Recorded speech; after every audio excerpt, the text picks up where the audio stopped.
말씀 나누겠습니다. 본문 말씀 함께 읽겠습니다. 그러므로 우리가 이 직분을 받아 긍휼하심을 입은 대로 낙심하지 아니하고. 아멘. 기도하겠습니다. 하나님 아버지, 그렇습니다. 내일 기도하는 시간이 가장 즐겁고 가장 기쁘고 가장 감사한 시간입니다. 우리가 하나님 다른 것 즐거운 것도 있겠지만 하나님이 내 마음 아시고 내 생각을 아시고 내 모든 것을 아시니 하나님 이 기도하는 시간이 그래서 더 즐겁고 감사합니다. 우리 모든 기도하는 성도들에게 이 기쁨이 넘치게 하시고 그 은혜로 채워지게 하여 주옵소서. 이 시간 드려진 예물이 있습니다. 범사에 감사한 예물과 또 일천번제로 하나님 앞에 기도의 제단을 쌓으며 하나님 앞에 아뢰는 기도 제목이 있사오니 하나님 기뻐 받아 주옵시고, 이 새벽에 기도하는 우리 기도의 역군들에게 또 동역자들에게 같은 마음과 같은 은혜로 함께하여 주옵소서. 돌보시고 인도하실 것을 믿사오며 거룩하신 예수님의 이름으로 기도 올리옵나이다. 아멘. 사회생활 하다 보면 아니면 또 일반적으로 보면 또 TV나 여러 사람들을 보면 한 두 가지로 사람을 이렇게 맞닥뜨리게 됩니다. 어떤 사람들을 맞닥뜨리게 되냐면 어떤 사람은 볼 때마다 좀 첫 인상보다 조금 별로네. 좀 별로라기보다는 좀 믿기 어려우네. 그러니까 일반적으로를 말씀드린 거예요. 좀 허세가 있는 사람들. 저걸 막 이렇게 좀 꾸미기도 하고 거짓으로 말하기도 하고 좀 약한데 막 센 척하고 뭐 이런 사람들을 보면 갈수록 조금 어려워지는 사람이 있습니다. 근데 어떤 사람은 맨 처음에 첫 인상은 참 좀 가까워지긴 어렵겠다. 근데 만나고 또 부딪히고 또 일을 함께 하면 할수록 진국 같은 사람이 있어요. 처음에는 좀 별로였는데 갈수록 속이 알찬 사람, 그런 사람 만나면 마음이 편해지죠. 그래, 맞아, 내가 잘못 생각했어. 맞아, 저런 사람이 정말 중요한 일들을 해야 되고 그 일들을 감당해야 돼라고 생각을 합니다.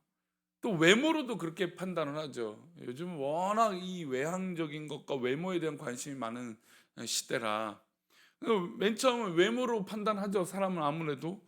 근데 외모로 맨 처음 판단하는데 맨 처음에는 귀하고 예쁘고 아름답고 정말 잘생기고 했는데 오히려 별로 속이 차지 않은 사람을 볼 때가 있고, 뭐 그렇다는 건 아닙니다. 예를 들어서 지금 다 말씀을 드린 거예요.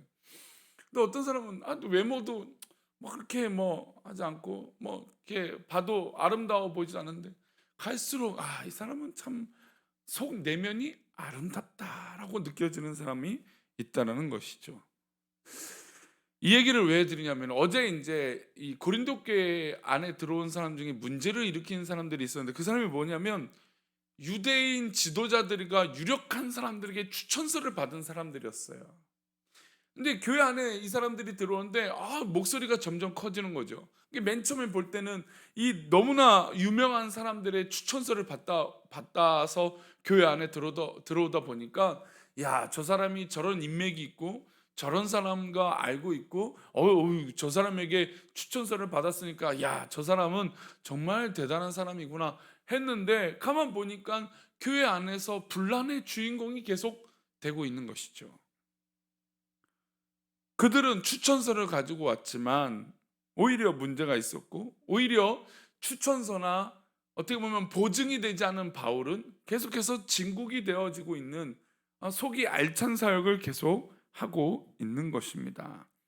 그래서 어제의 말씀은 너희는 나의 편지다 라고 말하는 이유는 바로 바울 사도의 사역이 그 성도들이 바로 증거다라는 것입니다.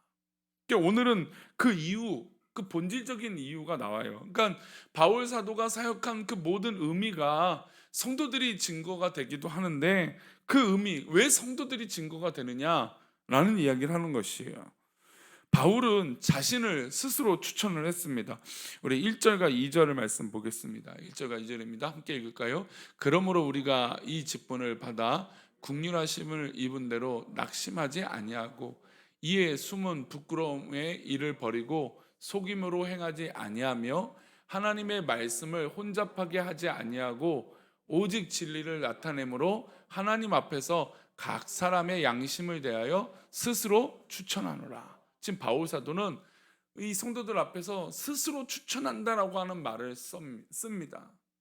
근데 2절을 가만히 보면 숨은 부끄러움의 일을 버리고, 그러니까 어떤 사람은 추천서를 유명한 사람들이 받으니까 막 드러냈다라는 것이죠. 그런데 지금 바울 사도를 신뢰하고 또 바울 사도와 더불어서 함께 했던 사람들은 좀 약간 부끄러움이 있었어요. 야, 저 사람은 저런 추천서인데 우리는 그냥 이런 모습이다. 근데 중요한 것은 이 일을 속임으로 해서는 안 된다는 겁니다. 그리고 이 하나님의 일을 혼잡하게 하지 않는다는 겁니다. 그리고 중요한 건 진리를 나타내는 것이 우리에게 본질이다. 그래서 우리 각 성도들에게 내 스스로를 내가 추천한다. 왜 자기 스스로를 추천하게 될까요? 7절 말씀 보면 그 의미가 나옵니다. 우리 7절 말씀 보겠습니다. 우리가 이 보배를 질그릇에 가졌으니 이는 심히 큰 능력은 하나님께 있고 우리에게 있지 아니함을 알게 하려 함이라. 할렐루야. 바울 사도는 또 성도들 향하여 당신이 그리스도의 편지고 우리의 편지고 우리의 추천서고 우리의 자랑이다. 또 바울 사도 역시 그런 것이다 라고 말하는 이유가 있어요. 아이고, 바울 사도가 물론 대단하지만 자기 혼자 대단한 추천서를 혼자 쓰냐? 그런 의미가 아니에요. 바울 사도는 이 안에 또 성도들, 진짜 성도들은 그 안에 그 질그릇이지만 그러나 보배를 가졌다는 겁니다. 그 보배가 무엇입니까? 큰 능력은 하나님께 있고 우리에게 있지 아니한 정말 이 질그릇, 그러니까 내 자신은 질그릇밖에 되지 않지만 이 안에 진짜 보배를 담았다라는 겁니다. 이게 바울 사도 스스로가 자신을 추천하는 이유고, 그리고 성도들이 그렇게 추천하는 증인이 되어진다라고 말하는 것입니다. 교회는 아마 다 이 목사를 비롯해 다 질그릇과 같은 존재예요. 그러나 이 안에 채워져서 성도들에게 보여주고 사람들에게 추천할 수 있는 모든 기준은 바로 보배, 즉 예수 그리스도를 그 안에 담는 것입니다. 이게 바로 하나님의 놀라운 은혜를 갖고 신앙생활하는 신앙인의 모습이에요. 근데 말씀드린 대로 반대는 어떤 사람이었습니까? 자신들이 유력한 사람에게 추천서를 받았어요. 어떤 장관에게 추천서를 받고 어떤 도지사에게 추천서를 받고 구청장의 추천서를 받고 심지어 대통령의 추천서를 받아서 왔다라는 거예요. 그게 진짜 그 사람을 나타내는 것이라고 생각을 했던 것이죠. 그런데 오히려 그런 사람들은 교회 안에서 어려움이 있어요. 고린도 교회는 바로 교회 혼란과 어떤 그런 이 어려움에 정말 그 모든 것들이 담겨져 있던 교회 아니었습니까? 그런데 이 모든 것에 정말 순종하게 흘러가고 아름답게 흘러갈 수 있는 것은 바로 내 안에 이 질그릇 같은 내 안에 보배가 담겨졌을 때라는 겁니다. 그리고 두 번째는 자기 자신이 질그릇으로 인정하는 것이에요. 사실 내 자신이 질그릇이 된다는 건 너무나 어려운 일이죠. 우리는 이걸 너무 잘 알고 있어요. 질그릇이 된다. 대부분 좋은 그릇, 이제 우리 교회가 이제 식사를 얼마 이제 후면 시작하려고 이제 좋은 식기구를 좀 알아보다가 좋은 것을 샀어요. 야, 이거는 그냥 쇠로 팍팍 해도 코팅이 벗겨지지 않고 좋은 거래요. 진짜 비싸기도 하더라고요. 그런 그릇이 좋죠. 근데 집에서 가만 보면 이렇게 좋은 것이 있지만 가만히 모셔놓는 경우가 있어요. 비싸고 좋으니까 잘 안 써요. 그래서 저기 잘 위에 모셔놓습니다. 근데 그릇의 진짜 의미는 사용할 때 아닌가요? 그렇죠. 근데 너무나 귀하다고 내가 이건 너무 좋은 거야 라고 아끼면 결국 아무것도 아닌 거예요. 그 그릇의 진짜 의미는 사용되어질 때예요. 뭐 질그릇은 단순히 그냥 낮아진, 뭐 우리는 대부분 그렇게 인식을 하잖아요.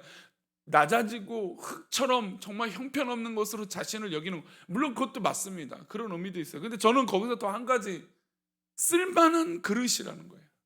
질그릇은 어떤 그릇입니까? 편하게 쓰는 것이죠. 밥 먹을 때 매여이 쓰고. 그러나 우리가 그것을 귀하게 여기지 않아요. 그러나 그것을 귀하게 여기고 잘 사용할 때는 무엇입니까? 그것에 음식을 담고 내가 좋아하는 것들을 담을 때, 그것을 계속해서 사용하게 되지 않습니까? 바로 내 안에 내가 아무리 형편없고 내가 아무리 부족하고 내가 아무리 질그릇 같고 흙과 같은 존재여도요, 그리고 그 안에 예수를 채우느냐 안 채우느냐, 이것은 분명한 차이가 있다라는 것입니다. 우리는 어떻습니까? 우리가 하나님 앞에서 진실하다면 우리의 존재의 약함을 알고 깨달아야 됩니다. 시간이 지나면 부서질 연약한 뭐 흙과 같은 이 질그릇 같은, 물론 질그릇은요 나중에 버릴 때가 있어요. 이가 깨지기도 하고 또 자주 쓰고 험하게 쓰기도 하니까요. 그러나 우리 주님은 그렇게 되셨지만, 그렇게 질그릇의 취급을 받으셨지만 존귀하게 되시지 않았습니까? 저는 바로 진국과 같은 사람은 바로 이런 그릇이 되는 사람인 줄 믿습니다. 질그릇 같은 존재가 존귀한 존재가 저는 될 거라고 믿습니다. 그 이유는 바로 보배를 담기 때문이에요. 우리 영혼 속에 예수님이 거하고 있는지 우리는 깊이 살펴볼 필요가 있어요. 우리가 아무리 우리 생각대로 판단하지 말고 하나님 뜻대로 판단하자고 해도 이게 쉬운 문제는 아닌 것 같아요. 바울은 복음 전도의 사명을 감당하면서 고난을 견딜 수 있었던 이유는 바로 자신이 그런 질그릇과 같은 그런 모습이고 내 안에 예수 그리스도를 채웠기 때문이라고 말합니다. 우리 8절과 9절인데요. 읽어보겠습니다. 시작. 우리가 사방으로 우겨쌈을 당하여도 쌓이지 아니하며 답답한 일을 당하여도 낙심하지 아니하며 박해를 받아도 버림받지 아니하며 거꾸로 뜨림을 당하여도 망하지 아니하고. 할렐루야. 바울 사도가 이런 일을 경험한 거예요. 그 바울 사도가 우리가 지금 볼 때는 위대한 사도고 대단한 사도지만, 그렇게 그때 당시 그렇게 사역을 감당해도요 계속해서 공격하는 사람들이 있었어요. 바울 사도를 어떻게 하면 죽이고 어떻게 하면 모함하고 어떻게 하면 잡아가둘까 끝까지 쫓아다니면서요. 사도행전을 보면요, 바울 사도가 동네를 옮겨가면서 복음을 전파해요. 근데 쫓아다니면서 유대인들이 열심을 내갖고 돌을 던지고 방해하는 사람들이 있었어요. 얼마나 억울하고 속상합니까? 왜요? 예수님을 채워야 되는데 저 사람들은 아직도 변화되지 않고 저 유대인의 배경이 그렇게 좋다고 생각하며 착각하고 있으니까요. 그러니까 바울 사도가 느낄 때는 지금 우겨싸움을 당하고 답답한 일을 당하고요, 박해를 받아요, 당하고요, 버림받는 것처럼, 그리고 거꾸로 띵을 그냥 나는 잘 가고 있는데 그렇게 만들어 버려요. 그런데 망하지 아니한다는 것이죠. 이것은 바로 그 안에 보배인 예수 그리스도를 채웠기 때문이에요. 바울은 실제로 돌에 맞아 죽을 뻔했습니다. 산을 오르면서 그 추위를 감당했습니다. 그를 바울 사도를 죽이려는 사람들이 사방에 있었습니다. 그는 힘겹게 개척한 교회에 유대에서 온 사람들이 막 가라지를 뿌렸습니다. 참 희한하게 가라지나 이 잡초는 어떻게 이렇게 열심히 자라는지 모릅니다. 옥상에도요 제가 포기했어요. 한쪽은요. 한쪽은 좀 관리를 계속해서 했는데 한쪽은 씨를 뿌려보겠다고 열심을 해봤더니 그 씨보다 잡초가 엄청 열심히 자라요. 그래서 이거 그냥 내버려 둬보자. 너네들도 자라는 식물인데 어디까지 자라나 보자. 근데 의도적으로 그렇게 가라지를 뿌리는 유대인들이 있다라는 거예요. 이런 이유로 복음 전파의 회의를 바울 사도가 느끼지 않겠습니까? 아니 이렇게 열심히 하는데 계속해서 돌을 던지고 죽이려고 하고 막 거꾸로 뛰는 사람들이 계속 나오는 것이죠. 그래서 그를 살게 하는 힘이 바로 이거다라고 10절 말씀에 말씀하세요. 마지막으로 한번 읽어볼까요? 읽겠습니다. 우리가 항상 예수의 죽음을 몸에 짊어짐은 예수의 생명이 또한 우리 몸에 나타나게 하려 함이라. 이게 바울 사도의 위로였어요. 우리가 항상 예수의 죽음을 몸에 짊어졌다. 짊어짐이라고 하는 단어예요. 저는 우리 새벽 예배 나와 기도하시는 분들은 내 기도하는 시간이 가장 즐겁다라는 것은 내가 좋아하는 것만 기도하는 것이 또 즐거움이겠습니까? 바로 주님처럼 이 죽음을 몸에 짊어진 은혜가 있어 내 기도하는 깊이가 더 넓어지기를 축복합니다. 왜 그럴까요? 예수의 생명이 우리 몸에 나타나기 때문이에요. 이게 가장 즐거운 일이죠. 우리 교회가 또 우리 모든 성도들이 또 우리 안에 참된 보배가 가득해서 나로 인해서가 아니라 주님으로 인해서 살아가는 기쁨. 바울 사도는 얼마나 오죽하면 이런 억울함이 있다라고 지금 편지를 쓰면서 현혹되지 말라고, 그리고 우리 안에 이 보배가 담게 된다라고 이 말을 할까요? 아마 바울 사도처럼 억울한 일을 계속 당하는 사람도 없었을 거예요. 그러나 진정한 은혜는 내 안에 다른 것 없습니다. 아마 바울 사도도 그랬을 거예요. 뭐 누가 알아주고 이 문제가 해결됐다라기보다는 내 안에 예수의 생명이 채워지면 되는 것이다. 아마 바울 사도의 해답은 거기 있었을 것입니다. 우리 교회와 우리 모든 성도들은 예수 그리스도가 채워짐으로 정말 기쁘고 감사하고 또 오늘도 정말 행복한 그런 하루가 되기를 축원합니다. 기도하겠습니다. 하나님, 교회 안에는 또 이 고린도 교회는 참 다양한 일들이 있었고 또 때로는 좋은 추천서를 받았다고 무시하는 사람도 있었습니다. 그렇습니다. 교회 안에는 참 그런 일들이 있습니다. 그런데 하나님, 우리가 어느 것에 위로받고 어느 곳에 채워지는 것이 아니라 하나님 또 그리스도로 이 보배로 채워지게 하여 주셔서 정말 그 은혜로 살아가는 기쁨과 은혜가 있게 하여 주시옵소서. 우리를 지키시고 우리를 도우시고 또 우리와 함께 하시는 놀라운 은혜가 있기를 소망하고 거룩하신 예수 그리스도 이름으로 기도 올리옵나이다. 아멘. 우리 주기도문으로 예배 마치겠습니다. 하늘에 계신 우리 아버지여, 이름이 거룩히 여김을 받으시오며 나라의 임하옵시며 뜻이 하늘에서 이룬 것 같이 땅에서도 이루어지이다. 오늘날 우리에게 일용할 양식을 주옵시고 우리가 우리에게 죄 지은 자를 사하여 준 것 같이 우리 죄를 사하여 주옵시고 우리를 시험에 들게 하지 마옵시고 다만 악에서 구하옵소서. 대개 나라와 권세와 영광이 아버지께 영원히 있사옵나이다. 아멘.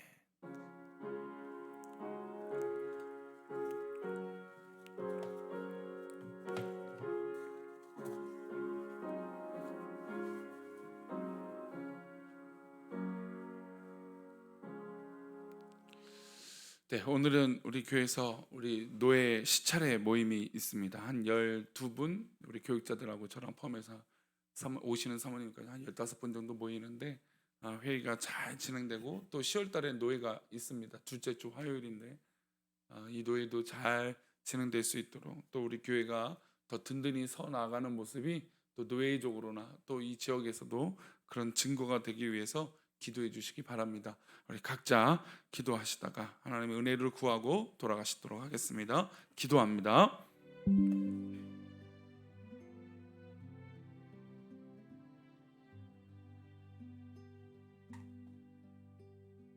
아버지, 감사합니다. 우리 안에 하나님 놀라운 보배를 채우게 하여 주셔서